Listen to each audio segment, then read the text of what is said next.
So we're talking about how to become a better debaters, and we want to do it. We want to do it deliberately. We want to think about it. And so I will start with this picture. I did, like, what do you think is the common? What's the common denominator with all of this? Like, what is similar with all of those people in this picture? They're all from You Israel? can write on the chat. Yeah, they're all from Israel. Yeah, I didn't change it to international, but that's one of the things. The second thing is that like they all won or Euros or Worlds in the last about 10 years. And what makes them special? Like, what's the difference between Smile? I really love the answer. What makes them special? How come they won those huge competition against hundreds of talented people around the world? What was their biggest secret? What do you think?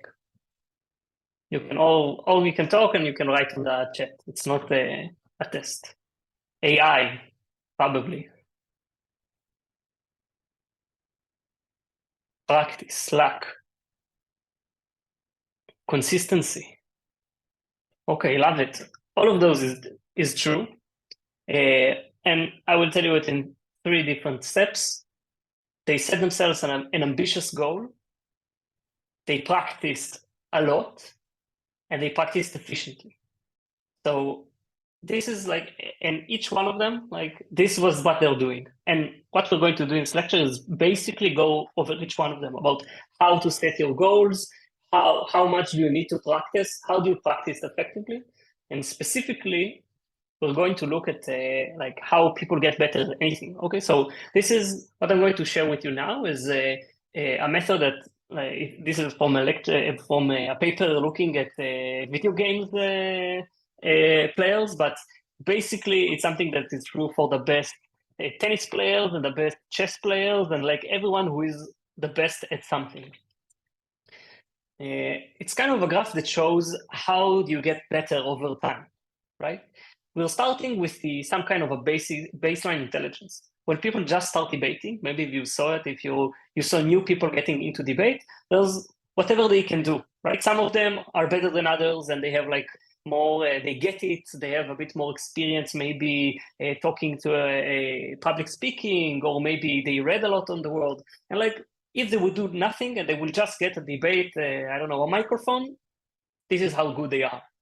And then we got the first right? They learn the basics, like they start to practice, and every week they're getting better. And like I remember feeling it. It was 10 years ago, but like every time on my first year in debate, every practice, every week, every competition, every time that I talked with someone, I learned something new, and I got better on debating. And there was like a huge improvement over time.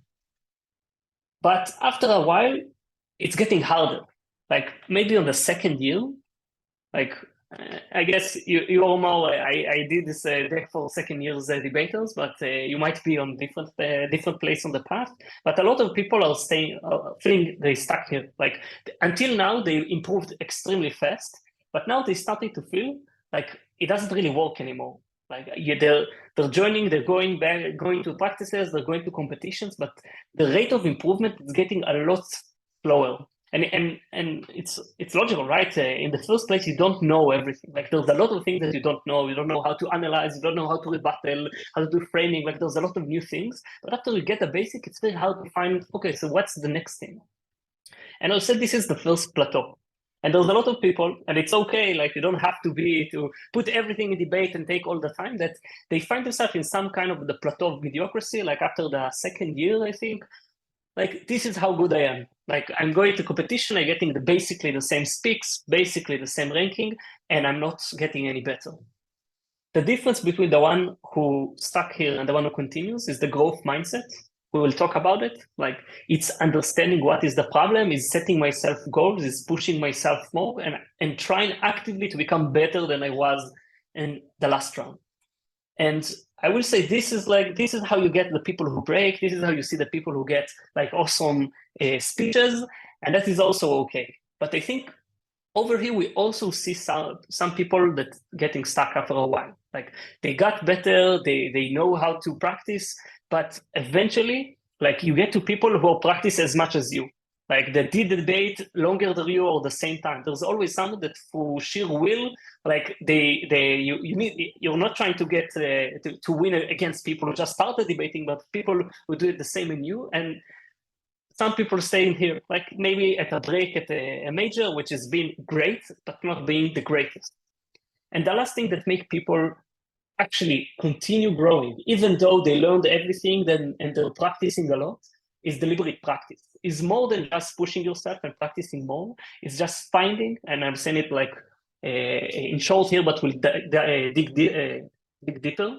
They're finding what is the specific thing that they are not good enough in. Like, what the thing that they are avoiding? What is the problem that, like, you know, you're not the best at, and you prefer to like talk about something else, right? If maybe it's those the people who don't really like economy motions, and like they prefer to be great at other motions, or they are not that good at specific position, or they're not good at something that is like they don't like it even more. But the really great ones are the ones that looks for their blind spots, look for what a specific thing that they're not good enough, and then they keep pushing and practicing specifically on that in order to get better. So what we're going to do is first about the growth mindset. It means getting yourself some targets, how do you measure yourself, how do you make good decisions, and how do you practice. And then in a deliberate practice, we'll talk about how to define the exact blind spot that are stopping us from actually getting better over time, even though we're continuing. Okay, basically, how do we make smart goals? What should we what should I practice? How, like, what in debate, like what aspect, how to practice effectively. And last thing, like we talk about core things that most debaters needs, and like to give you some ideas of what you specifically might need to do. So I don't know if you know the SMART methodology, but like, what makes a good goal? If you want to, or say, write in the chat.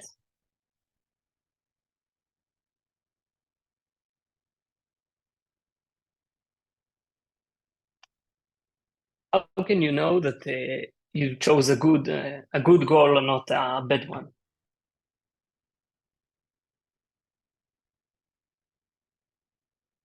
Achievable, specific, measurable, realistic, measurable. Okay, so some of you might even know the SMART mechanism, so the SMART methodology. So it's a specific thing. We call it SMART. To have a goal, it needs to be specific. Now we'll start with something that is this is a generic example, and we'll go for one for debate. Like, I have to submit a dissertation assignment for my professor that is based on a novel, whatever. So it's a specific thing that you can know whether you actually achieve the goal or not. Like, being better at debate is not a real goal, right? You can't, there is nothing that makes it's a comparable thing. Like, you don't know, but getting a specific number of points, breaking at a competition, getting better at a specific thing, those are things that we might be able to measure. We'll talk about it. That we know if we actually achieved it or not. Measurable, it means two things. First of all, it means that there's the specific, right? You know if you did it or not, but it should be non-binary. What it means, you don't want to work on something for a whole year and only then know if you got better, right? You want to have something that you can measure over time. For example, you can see if your speaks is getting better from competition to competition, and not wait until you see what happens at Worlds, right? You can see how many points did you got. You can see where on the tab did you finish. And if you look at, like, you know where I want to be, and it means that, you know, in the last competition, I finished with only 2 points. I want to finish with 5 points in order to break. I can see if I'm getting, over time, I'm getting closer to 5. It means that after 6 months, I should be at an average of 3.5 points, right? So you wanted something that you can actually measure and look over time. It should be achievable. So it means that we want to do something that it's ambitious enough that we'll want to do it, but it's not so far away that that we will just feel bad that we don't get it, right? Getting a couple of more points that I get from what I got from the last competition is something that I can do. Getting a little more speed, getting a couple of points of speed, it's something I can do. If I just started debating and I want in 6 months to win the world championship, when I need to compete against people who have like 4 years of or 5 years of experience, like that's not achievable, but I should find something a bit more realistic. It needs to be relevant. And by relevant, I mean that you really want it, right? There are some things that you can do, but only if you are willing to put the time and effort in doing it, right? In order to be one of the best debaters in Europe or in Asia or in the world, like you have to put the time and you have to do it every week and nearly every day, and you have to learn. And if you don't want it as much, you should choose another goal, right? You can still get better, like you can still set a goal, but you need to understand like what is going to be needed from you. And lastly, it should be time bound, right? I don't want to do it anytime. I want to do it by the end of the semester or by the end of the year or by the end of my degree, right? So let's take an example. For example, I want to achieve, we're starting with a big one. Later on, we'll take smaller ones and we have a couple of examples. I want to achieve an ESL break in the upcoming World Championship. Okay, so it's a specific goal, right? I know afterwards, I will know if I break or didn't break. It's something that I can actually see and understand. I can measure it and I can see, like, I needed an average of 2 points per round to break, right? This is historically like how many points do you need to have for each round to break ESL in Worlds? So it means that I can take I can see it I can see like how far I am from it, right? I can see how many points do I get in regular competitions or international competitions. I can see how many points do I get every week, and I can see if I'm close to that. I can actually break it down to smaller goals, like I need to break into international competitions. If I broke into international competition, it will be more likely that I will also break in the Worlds. If I win 2 rounds or get an average of 2 points in the rounds a week, then it is a good estimate that I will also do it in Worlds. So I'm trying to break it down to smaller things. It's attainable. So last WDC, I finished with 1.5 points average. So for 9 rounds, I will need to get a lot better to get 2 points, but it's not so far away that it's unattainable for me.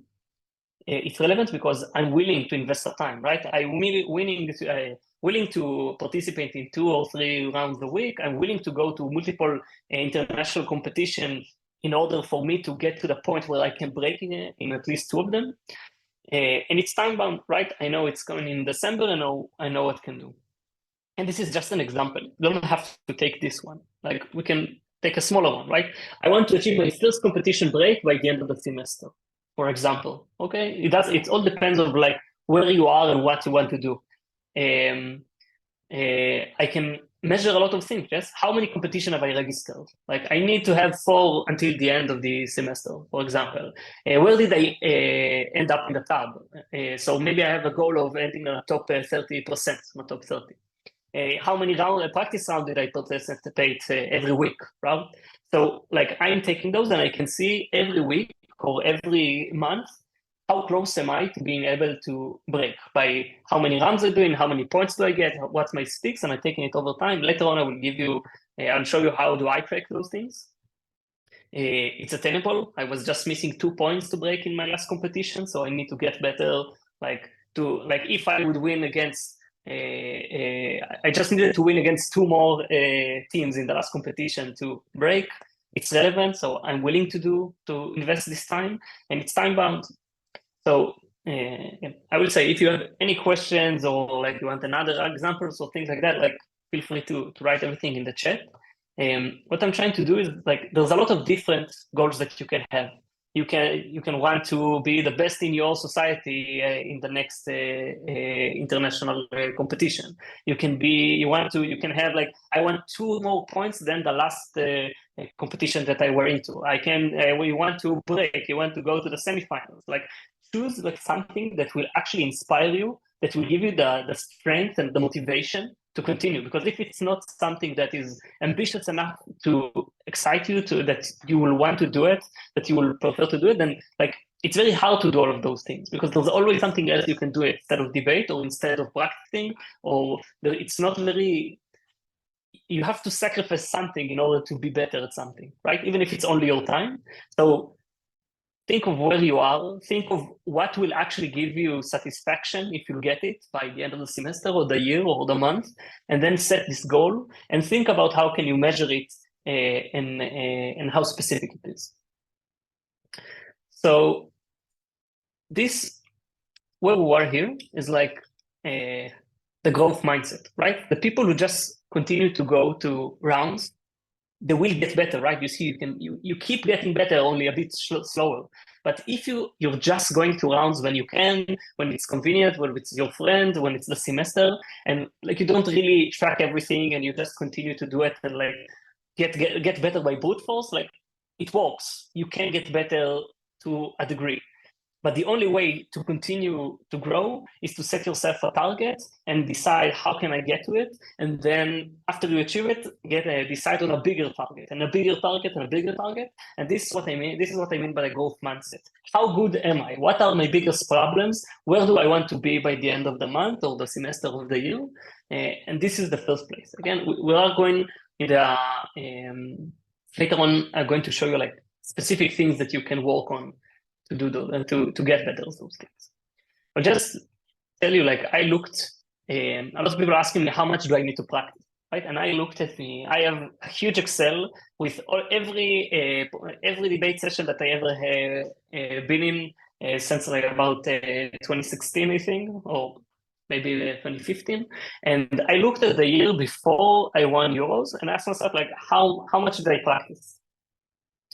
So for you, the answer is depends on your goal, right? You don't have to want to win Euros. You don't have to do it this year, and you can have something smaller. But I want to give you like a very ambitious one, a very ambitious practice. I also talked with some other people that won Euros and Worlds and asked how much they practice. So as I said, you can't get better without practicing regularly. Like it's just like sport. You forget things, you lose the muscle memory. Like it is true that people who did a lot of debate, it's easier for them, but you have to do it every week in order to get better.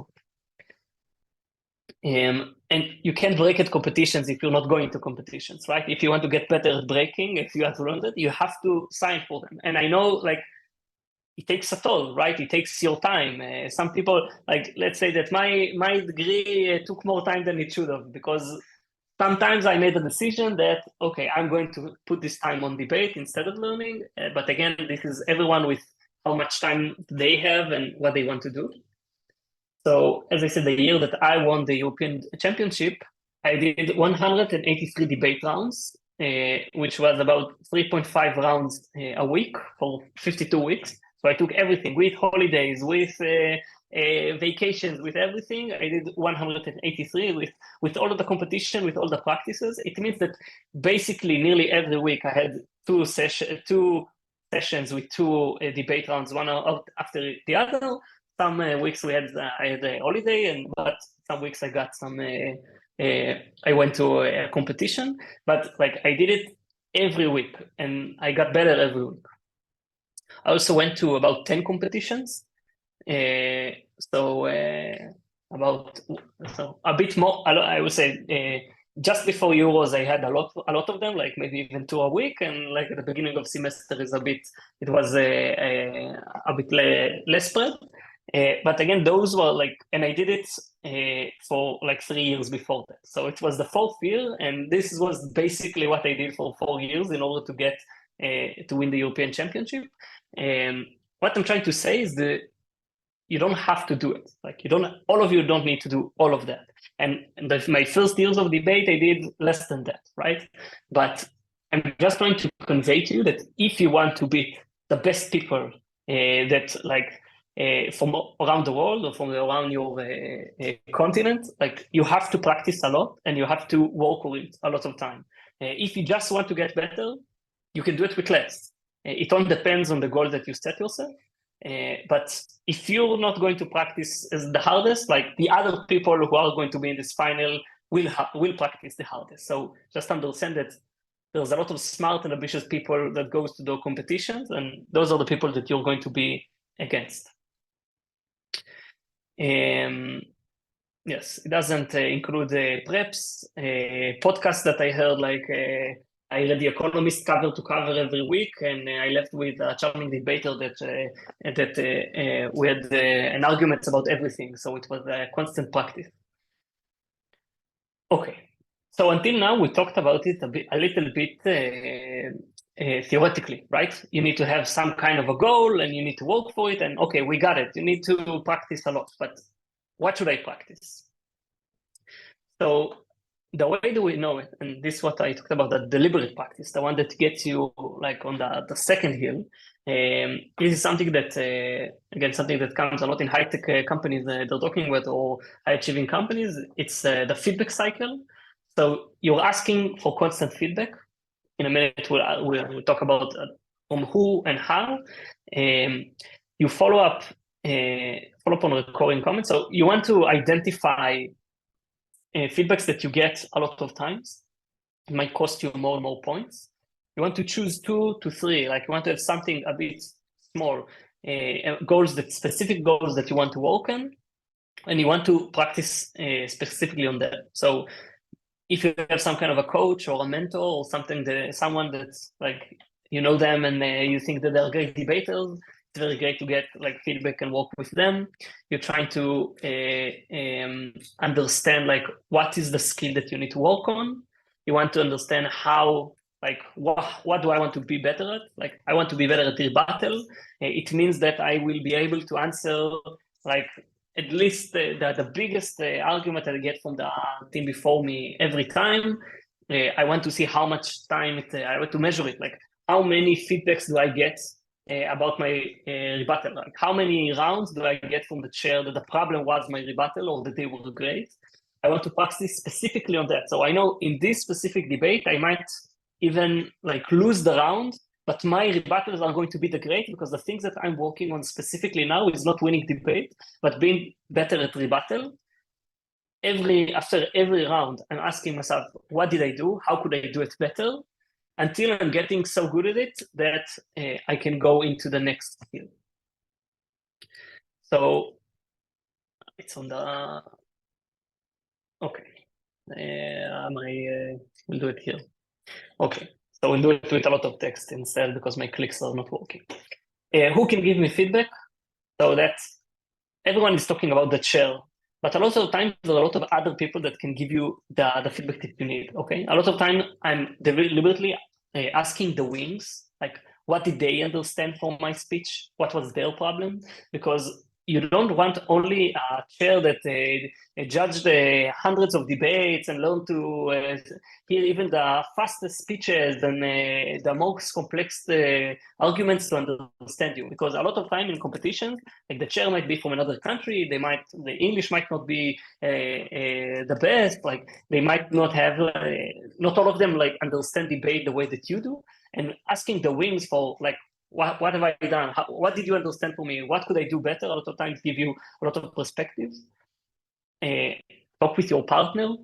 I think that the best debate partners are the ones that are really open, and after every round they can actually talk about what was bad, what should we work on, what was great, what should do more.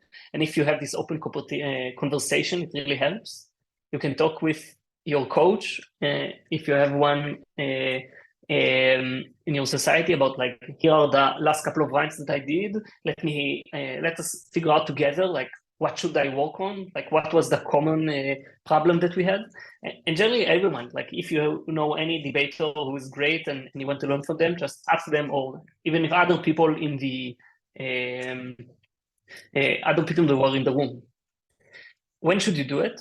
So I will say one of the things that you can do, if you know that you're working on a specific thing, you can tell the chair what you're working on. Like if you tell them, look, I'm working on rebuttal. I really want you to, when I rebut, to listen and to give me specific feedback of how good was my rebuttal, or what was the problem, or how can I get better?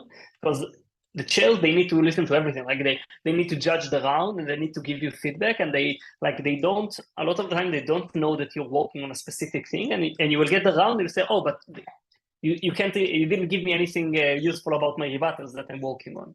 So A lot of time you can just, in a practice, in competition, don't do it, but tell them I'm working on X. I want to have like, if you can take a little care about that and give me some specific rebuttal on that. And of course, after the round, don't ask for additional feedback. Like, again, the chair and the wings, a lot of the time, the chair, like, they have a time limit and they have to move to the next round, and like they don't want everyone to wait. And there's a lot of things that they won't tell you on the oral adjudication, but if you go to them after that and ask them like, what specifically I could do, what do you think, then they'll give you a lot of information that you didn't get differently. How should you ask it? So be polite. I will say, as a person who chaired a lot, the last thing that we want is someone coming and like passive aggressively telling us that the call was wrong. Like, the call can't be changed. It doesn't really matter if you think that the chair was wrong or not. Like, the only thing that you want to do is to understand whether, if you see this chair or something like them or someone like them again next time, how would you convince them this time? Like, what will work on those chairs? So you need to be very polite, and otherwise they will close up and they won't want to tell you anything. And generally, don't be jerks. Secondly, it will be a lot easier if you ask them concrete questions, right? Or, what do you think about my rebuttal X? Did you get it? Did you understand? Like, what did you understand from it? Why didn't you feel it was strong enough? Like, ask them specific question. It's a lot easier than like, what can I change? The second, how could we place above OG? Like, how could we get one more point in this round? How can we prove one more at this specific point? So concrete question really help them. Generally, you can ask them what else could be run in this debate. A lot of times they don't want, a lot of times chairs don't want to tell you like other things that can happen in the room, because it makes teams feel like they've been judged against like a team that wasn't there. But if you go and ask them what else can I do here, they will give you ideas and perspective you didn't get. And lastly, don't forget to ask for a positive feedback. Like, what did I do good? What did you like? What should I do again? It's good both for your mental being, but also because you want to double down on it. Like, if you're good at something, you want to do it more, and you want to make sure it takes more of your time, and you do more things that chair loves. So not everything is about what didn't go as you planned, but a lot of it on what can you do. What do you do with the feedback? Write it down. I see there's lots of people. I'm really sorry, there's a rocket attack in Israel, so we will stop for 10 minutes and we'll continue. Okay, I'll continue. If you have any question, like, I don't want it to be like, something crazy that just happened and we just continue to speak. So, Nick, if you have any questions, you can ask, and don't want to get into politics or anything like that. We just, we're trying to do this session to get to some kind of reality, or sometimes some kind of regular life. We're trying to keep on. Okay. So I go back to the feedback. So we talked about who can give me a feedback, when should I ask it, and how should I ask it. And the last thing we have is what should I do with it? Because there's a lot of people that are going to the debate and they like hear the feedback, and then they continue another round and they get another feedback, another week feedback, and like it's very hard to compress it and understand it. So what I recommend is, first of all, writing it down. Even if you don't see it later, just write it down to make sure that you remember it and that you can look after it and that you will be able to look at it again. You want to discuss what you heard, what you got with a feedback or a coach. Like, a lot of time in the Tel Aviv Debate Society, we send the feedback. A lot of time, my people that I coach send me like, I was in a round, this is the feedback that I got from the judge. What do you think? What can I do to work on it? So discuss it, talk about it. And the good thing is, if you have a couple of rounds that you wrote the feedback on, you can start to identify the repeating patterns, right? And you can start, okay, I got a couple of times I got the feedback about the debate. I got multiple feedbacks that I got about rebuttal, or multiple feedbacks that I got about lack of engagement and other things like that. Okay, so, and we'll go a bit deeper into that.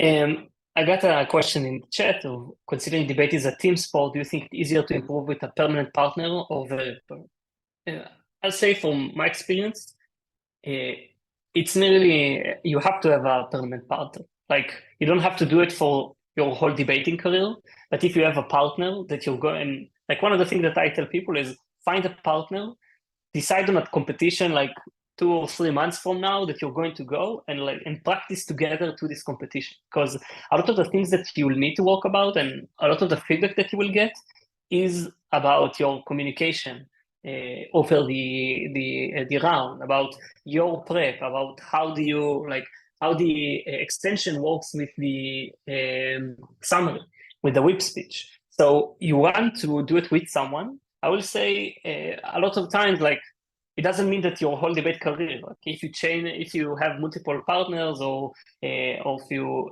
go to every other competition, you're going with someone else, you can learn a lot from other people. But I will say you want to do it with a partner. Okay, so this is in Hebrew. I'll show you one in English, but I have an Excel. I'll show you my, even though it's in Hebrew, but generally, like every time that I have a debate, I'm writing down like this was the date, it was the first round, it was in the EUDC competition, who was my partner? I hope you're all right. Who was the chair? And I get like, what is the main feedback point that I'm getting? Speaking too fast and missing an example or lack of clarity. So, and I'm writing the motion. So I have a huge Excel. This is in Hebrew. I'm sorry. It goes from 2017 until now. Let's see how many debates I got. I'm at 687 debates so far. And I know for each debate what was the motion, how many speaks I got, if it was a competition or not. And like I have this debate that I'm getting all the statistics, and I can see that. So if I'll show you it in English, but I know that when I'm on competition and I'm CG, then the average number of points that I get is, and again, sorry that's in English, but I can actually see like, okay, I'm not, I haven't done enough OO, or in CG is my worst position. So what I'm doing with this Excel over time, I'm both keeping track of my, I have one of the, like, what are the biggest problems that I have? So in this Excel, just remove it. So it actually shows me from all of the problems that I have, like about every round, I'm writing what problems did I got, and I can see like which one of the feedbacks, which feedback do I get the most, right? So after, it won't work after like one round, but after 10 or 12 or 20 rounds, I can look back and I can see, okay, specifically maybe in English when I'm going to, when I'm practicing in CG, this is my worst position and this is the one that I need to work on. Or most of the problems that I have is because I have superficial analysis. I need to go work on that, and I can go to my Excel and see like which specific round I had this problem, what do I thought about. And a lot of time when I'm talking, like when I talked with my coach, Stella Nevo, I opened this one. I asked like, what is the top 3 things that that took most of my points in the last couple of rounds.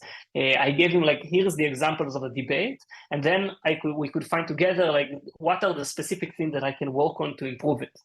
So all of this is like even the shorter example, but all of those things are things that I was bad at and I worked on over the years. I'll show you, even though it's in Hebrew, see there's tons of problems, and I can see and I'm working with those statistics to see exactly what should I work on. So I'll give you this Excel later on, and you can use it for yourself if you want. I translated it to English so you can use it also. And like once you start adding the data here, you will see all your statistics and what were the main problems. And I also added a tab for your achievements. So every time that I break in a competition, or as a judge or as a speaker, then I'll update the typos later. Then I see it here. So as I see, like what I want to do, so there's the Excel. You don't have to use the Excel. You can even write it on a piece of paper. But what I'm trying to say that every time that I'm around, I'm trying to understand like what was the specific problem that I had in this round that I can work on, right? There's a lot of difference between no roadmap or lack of internal order or bad headlines. So those are like style problems or exaggerating versus superficial analysis. Like I'm trying to see like, and those we can even go even more specific than that, because when I understand like this is the specific problem that I get, and I got this specific problem like 3 or 4 times in the last couple of rounds, then I know, okay, if I will work on, I will make my analysis a lot deeper. Like every time that I want to stop, I will ask myself, why is it true? Why is it important? Like add 2 more steps to my analysis. Or if I'm missing examples multiple times and it doesn't seem like concrete, then I will add examples, even if like I don't think that we need one, because I'm now working on finding the best examples ever. And after every debate, I would think of 3 more examples that I could use. So once you think like this is the way to get the most that you can do with every round, like ask yourself what was missing, what is the specific problem that I had, how could I do it better, and then try to practice specifically on that. So how do you practice efficiently? As I said, it's starting with understanding the problem, like which specific problem is the one that I need to work on and get better on. And I'm saying it's not that easy, right? A lot of the time, when you do a lot of rounds, the problem that you have is sometimes the thing that you least want to work on. Like when I started debating, I really like to exaggerate, right? But because I loved it, because it sounds like creative, it sounds fun. Like I wanted to be funny. I wanted the people to love me, right? And sometimes. But this was the biggest problem. Like a lot of debates I lost because I always chose the biggest burdens and the most extreme examples. And I wanted to be funny, and I wanted to be big and spectacular. And sometimes I even won because of it. But eventually, when I got to the best rounds, I lost because of the thing that made me love debate. And in some rounds, when I practiced, I said to myself, I will do only the basic. Every time that I have an example or exaggeration, I will decide on how can I say the same thing with a lot less, like with a smaller burden, something that is more likely. And after I did it a lot of times, so many times that it became my second nature, then I gained back even to add some exaggeration, some fun, some extreme. But this time I learned how to do it in a way that is compelling, that people will say, okay, I understand that like it means that, okay, generally, like the more attainable goal will happen, or the less extreme thing will happen. But I do believe that in some extreme cases, that will like, you can have a nuclear war and we don't want even the slimmest chance of it to happen. So I'm trying to say that understanding the problem, sometimes it's the most difficult part, but if you do identify it, the rest is easy. As I said, try to collect as much as concrete examples. Like I use this Excel because I can say, okay, when did I exaggerate it? Okay, this was the debate, this was the motion, what did I run? Okay, I remember, this was the feedback, and I can, when I'm working on it, I say, okay, it happened like 3 or 4 times, and then it really helps me to understand like not a specific time that it happened, but like a couple of different examples that show me like the root cause.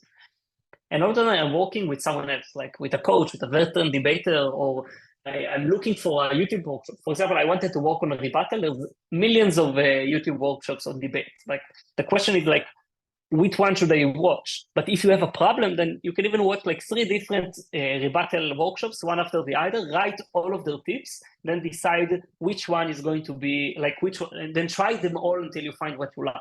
As I said, I'm really working, like I had like the privilege of working with a coach, and my students are working with me, and I'm always telling them, okay, let's open your Excel or your notes or your memory. Everyone can do it differently, but like let's work on like 3 examples when it happened. Let me tell you, reflect what I understand the problem is, and here are like 4 different tips that I used in the past. Try them and look what works for you. I'm using SMART goals, right? Because I'm saying I need to be less extreme, and I want to, and I'm going to ask every round whether I was, where in my analysis I was extreme, where could I be less extreme and more persuasive. And my goal was that I will get like four consecutive rounds where the chair will tell me there was no exaggeration at all, it was perfect, and then I can go to the next one, right? And I want to do it by the end of the semester. So even if I take something very specifically, I can still use the SMART goal that we talked about. And I'm doing the deliberate practice. As I said, I'm okay with losing this round because my goal is not winning. My goal is getting better at not exaggerating, better at rebuttal. I will also, when I'm deliberately practicing, a lot of the time I'm writing it on my prep paper. Like my first, a lot of I think I have a picture there later. Like I had in huge letters in red, don't exaggerate. And like I saw it every time that I started the prep, and I saw it just before I went to the stand to start speaking, and I told it to myself so I can remember that this is what I'm working on. I'm telling it to everyone. I'm telling my partner that I'm working on it. I'm telling the chair, like it's both a commitment and helps them give me the feedback that I need. And as I said, it's okay to lose the round. Last thing I tell you, like there's a lot of techniques for everything. There's different techniques there's like psychological techniques, and there's like very mechanical, like write those 5 steps and then it will always work for you. There's tons of tips, and no one, like there's no one thing fits all. Like everyone, something works a bit differently. Everyone does debate differently. Everyone, like something that will really work well for someone might be bad for someone else. So just try multiple stuff until you find the one that sticks and you can you feel good with and can improve with. So here's an example of a SMART goal that is for a specific thing. So I want to learn how to give an effective rebuttal by the end of the month. I'm looking at both of the rounds where I deliberately practice effective rebuttal and how many rounds do I get of feedback on or bad feedback on my rebuttal, right? So maybe I want to do it. So instead of like, how do I know that I got that I have effective rebuttal? Like 4 consecutive rounds that I had a chair that told me that I didn't exaggerate it at all, or I did a great rebuttal, or so it's attainable. Okay, so what I mean is don't take like 5 different things that you need to work on. Usually it's like 2 things. I would say usually there's one of the thing is more on the communication with my partner. So sometimes I have a goal of like getting a specific like better ideas, or thinking on the other side more on the prep to not get surprised. So this is something that I'm working on with my partners in the prep. Something about the speech itself, like don't exaggerate, and maybe something about strategy, but usually 2 or 3 max, it's the most, because more than that, like you can't practice everything. It's relevant, like I'm willing to lose a round, or I'm willing to do something that will be a little less fun for me because it's important enough for me to do it, and I want to do it by the end of the month or semester. It doesn't really matter which time you put for it, but like once you put the time, make sure that you like reaching this goal, and you can see over time how close are you to that. Again, if you have any questions, even if it's something we already talked about, feel free to paste it in the chat. Okay, so what we talked until now, right? We talked about the growth mindset, which is the general idea of I'm not just going to do debates and practice. It's I'm going to get better. I want to learn something. I want to get more points, get more speaks, etc. And then we talked about the deliberate practice. It means identifying specific things that we want to work on. Like what is the common thing that we get from feedback? Asking as many people as we can. We ask about how and who and when, and identifying a specific problem, maybe using the Excel, maybe anything else. And once we have a specific problem in our hand, like then it's a lot easier. We can work with someone else who knows debate. We can work with a workshop, and then using the next round to get better at this specific problem until it's not that important anymore and you're good at it. And then what is the next thing that I need to work on? Now that I'm not exaggerating anymore, what is the most common feedback I get? How can I get better at that? I actually gave you a huge list. The list that I gave you, it was like on particular specific things. The last thing that we work on is things that I saw that every debater needs, right? We'll do it a little fast because we lost some time before, but it was like, and I'll give you some resources that you can read later. Okay, this is what they teach you at the Harvard Business School and what they don't teach you at Harvard Business School. So if you read those two books, you know everything. So I'll tell you everything you need to know about debate. Yeah, it's funny. Ha ha ha. Thank you. Okay, so there's four things. There's basic, prep, every position in the room, and mentality. So four things you need to master in order to get to be a great debater. So the basic, and this is like where the most of the people in the first 2 years need to focus on. Like, are you actually proving that your argument is true? Like, do you know how to use the evidence? Like, logic, your logic is sound. You have good examples. Like, do you actually, or that you get the feedback that like we don't believe you? You didn't. You gave us a huge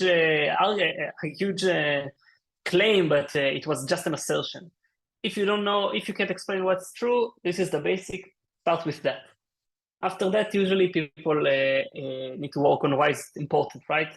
And there's the time when debaters like they know the structure of an argument and they know how to shoot at you logic, but sometimes it's just on the wrong place. Like, why is it important? Why, if it's true, you're going to win this debate?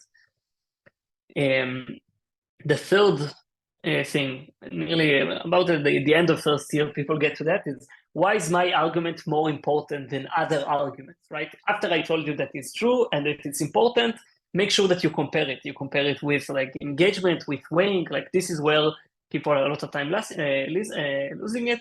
And lastly, you need to have effective rebuttal, right? If you have the basic, I will tell you, that is enough usually to break at a major. If you know the basic, great. Like if you never lose on arguments are not true or not important, or you didn't weigh them or didn't do rebuttal, like this is the basic. If you have a problem with one of them, start with focusing on that. And I'll tell you, people have even after 3 years, sometimes the feedback that they need to hear is go back to basic, do those things, make sure that you do it right, and then continue. Okay, so those are places when you can start. The second thing is on prep. Like you need to be able to do prep anything, like any type of motion. It doesn't matter if it's economics or philosophy or gender or parenting or education. Like you should learn something about them. There's like after people doing a couple of hundreds of debates, you can see that like motions are repeating themselves. Like most of the great debaters just think, oh, I love this motion. It's like a mix of that motion, and you do it together. Like all of the clashes are repeating everything and do it. So, for example, I'll tell you that when I started, I had a huge Excel of every motion that was in any major in the last 10 years, and I categorized them by subject. And I made sure that I prepped everything about law and about war and about international relationship and about love and about like, and it doesn't matter what you're going to throw with me, I'm going to have the ability to do it. So if you see that you're losing points because you're not good at economics, like learn about economics, hear podcasts about economics, read about economics, do preps about economics until it's not a problem anymore and you can go to the next thing. The second thing is a lot of people are not thinking about what the opposition is saying. Again, I've seen people very advanced that like you have to have in your prep like the couple of seconds when you talk with your partner and asking, okay, what is likely going to be the opposition case? And then that way you can choose what it should be your case, because you don't supposed to say the smartest thing. You're supposed to say the things that is going to be with the most engagement with the other side. Other thing that people usually need to work on prep is the time management, right? You need to make sure that you have enough time to write your speech perfectly on the top half. As I said, know every motion type. And a lot of things, I'm doing a prep list. This is in Hebrew, but as I told you, right here it says slow, careful rhetoric, which is don't exaggerate.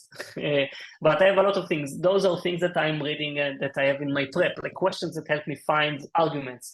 Those are burdens that I usually lose. This is like, how do you build an argument? This is like cognitive biases. I wrote it down. Like it changed all the time. Like every time that I needed to work on something, I added it here. I will say there's too much here. I won't do it, but this is an example I found that I love in the internet, right?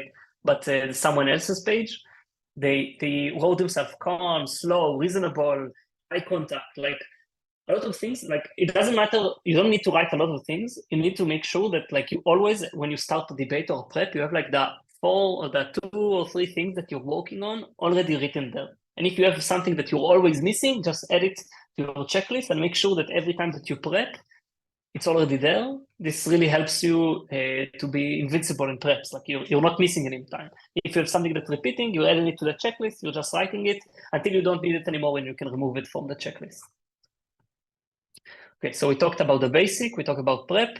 The third thing, you must master all of the positions. As I told you, in my Excel, I really used it to see in which position I was the best and which position was my problematic.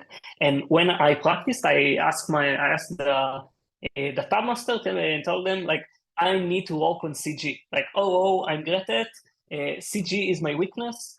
Please give me, and I do like 4 or 5 until like they were better than the rest. And then it doesn't mean to do only one of them, but you have to know the answer for which is your weakest position and which is your best position, because otherwise you don't know how to practice reliably, because in the competition you're going to get all of them and you need to practice more on the one that you're not good enough. So you need to master the basics, you need to master the prep, you need to be good at every position. And I'm saying those things because it really helps you if you understand that this is a ways to learn on, like this is the specific thing that I need to work on. And the last thing that people that you need to master in order to be a great debater is the mentality, right? I'll say a lot of people, when they get to majors and when they break, like before that, when they were in a small room with only the judges, they were great. But when they see the crowd, for example, they get so excited that they lose their words and lose it. Or sometimes when you go to a long competition with like 5 rounds a day or 9 rounds over 3 days, it's just too much for them. And the mentality is something that will help you get those points that you need. A lot of time, you can be as good as someone else, but the mentality is the only difference. So those are some tips. Like, first of all, try to not worry about things out of your control. Like, don't. A lot of people, you're going to a competition, something tell you, oh, but I had the A team. Their emotions are so bizarre, or the judges is not good enough. It's from another country. They don't really judge the way we do. Like, if you can't control it, if you can practice for it, great. But if not, just try to lose it. Try to think about the things that you can control, like your prep, your practices, your partners, your well-being. Yeah. After a round, forget it. Like even if you got 4th, it doesn't mean anything. The only thing it means that the next round is going to be easier, right? Don't hang up. Like you need. I call it. I call it compulsive, limited compulsiveness. Like I'm translating it. It's like after I'm losing a round, I'm trying to ask myself, how could I win this round? Like, what should I do differently? And if I understand what should I do, if I learn something, like this was my problem, this is the case that I could have run, this is what I could have do, instead of rethinking it all the time, saying, okay, I won, like I got what I need from this debate.